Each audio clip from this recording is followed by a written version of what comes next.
जफर इस्लाम साहब से मेरा सवाल है, क्योंकि बीजेपी पूरी ताकत अपनी झोंकी मेघालय में, खुद प्रधानमंत्री, अभी हमने हाल ही में चुनावों से ठीक पहले देखा कि प्रधानमंत्री ने कहा कि विपक्ष मुझे गाली देता है लेकिन जनता कहती है कि कमल खिलेगा। लेकिन मेघालय में इस बात का कुछ असर क्यों दिखाई नहीं दे रहा है?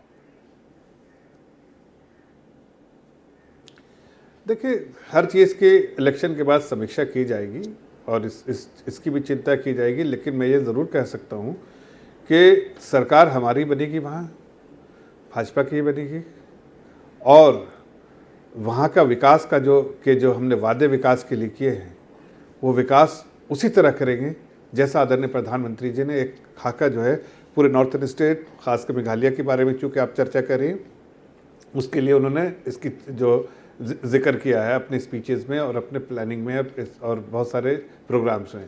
लेकिन प्रधानमंत्री के जो वादे, जो दावे लगातार बीजेपी करती रही है जफर इस्लाम साहब, नतीजे उसके तौर पर दिख नहीं रहे हैं। जो आंकड़ों की अगर हम बात करें, फ्रीडम ऐप से सीखकर आप फलों को उगाते हैं क्या? अगर ऐसा है तो आपके फलों को 1 करोड़ फ्रीडम ऐप के जो ग्राहक हैं उन्हें बिना किसी खर्चे के आप उसे बेच सकते हैं।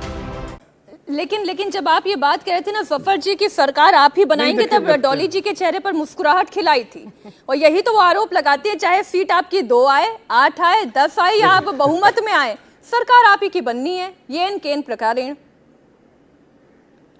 देखिए, नहीं ऐसा नहीं। देखिए, मैं उसके शायद डॉली जी उस वक्त नहीं थी, कोई और उनका कलीग था, इसलिए उन्होंने नहीं सुना होगा, इसलिए उनके चेहरे में मुस्कान होगी, लेकिन उनको परेशानी होनी चाहिए, इसलिए कि जनता का विश्वास तो उनको है नहीं। अभी नागालैंड में खाता भी नहीं खोल पाएंगे। आप देखिए, अब जनता का हमने बराबर बात किया, जनता के विश्वास और जनता के लिए प्रयास कौन करता है, हमने उसकी बराबर चिंता की है। तो अगर कोई पॉलिटिकल पार्टी भी आती है तो वो जानती है कि एक ऐसी पार्टी है, हमें अगर वोट कम, सीट कम भी आई है, लेकिन हाथ हमसे मिलाएगी इसलिए कि हम जनता के लिए प्रयास और प्रदेश के लिए प्रयास करेंगे। हमने कहा कि हमारे 2 ही जो पहलू होते हैं, 2 ही आकार होते हैं, जो भी डिसीजन लेते हैं जिसका फायदा प्रदेश, देश को हो या प्रदेशवासी या देशवासियों को हो, यही सबसे बड़ा स्तंभ रहता है। एक छोटा सा अपडेट में आपके लिए भी और दर्शकों के लिए भी, नागालैंड में कांग्रेस पार्टी 3 सीटों पर आगे चल रही है। एनपीएफ कमजोर हुई है, बहुत कमजोर हुई है, 4 सीटों पर उसका रुझान दिखाई दे रहा है, लेकिन बीजेपी अपने सहयोगियों के साथ 44 सीटों पर है। अब डॉली जी आप ये बताएं, आप भले ये कहते रहें, आरोप लगाएं कि बीजेपी अपने हर तंत्र का पूरा इस्तेमाल करती है, भरसक प्रयास करती है कि वो सरकार में, सत्ता में कैसे आए, लेकिन ये कोशिश कांग्रेस पार्टी को भी करनी चाहिए।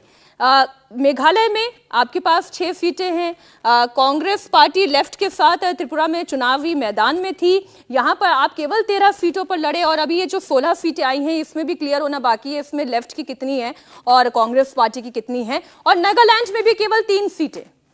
फ्रीडम ऐप से सीखकर आप फलों को उगाते हैं क्या? अगर ऐसा है तो आपके फलों को 1 करोड़ फ्रीडम ऐप के जो ग्राहक हैं उन्हें बिना किसी खर्चे के आप उसे बेच सकते हैं।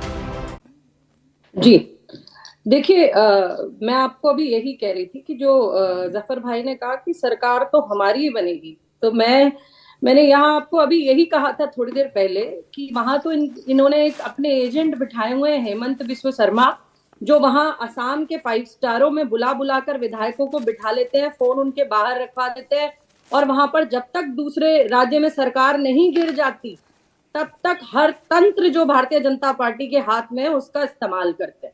तो ये लोग, तो मैं बता रही हूँ आपको, और मैंने पहले भी कहा और इन्होंने अभी यहाँ अपनी ये बात कहकर साबित भी कर दिया कि सरकार तो हम ही बनाएंगे। देखिए, जनता के मुद्दों की बात का तो इनका दूर दूर तक कोई मतलब नहीं, क्योंकि कल आप देख लीजिए गैस के दाम फिर बढ़ा दिए हैं इन्होंने, कमर्शियल सिलेंडर के भी और घरेलू के भी। ये जनता को कौन सी राहत देने, चुनाव बिल्कुल। डॉली जी, हम आपका रुख वापस करेंगे इसी बीच। इंडिया टीवी हर वक्त हर जगह डाउनलोड करने के लिए सर्च करें India TV news Google play store या ऐप स्टोर पर।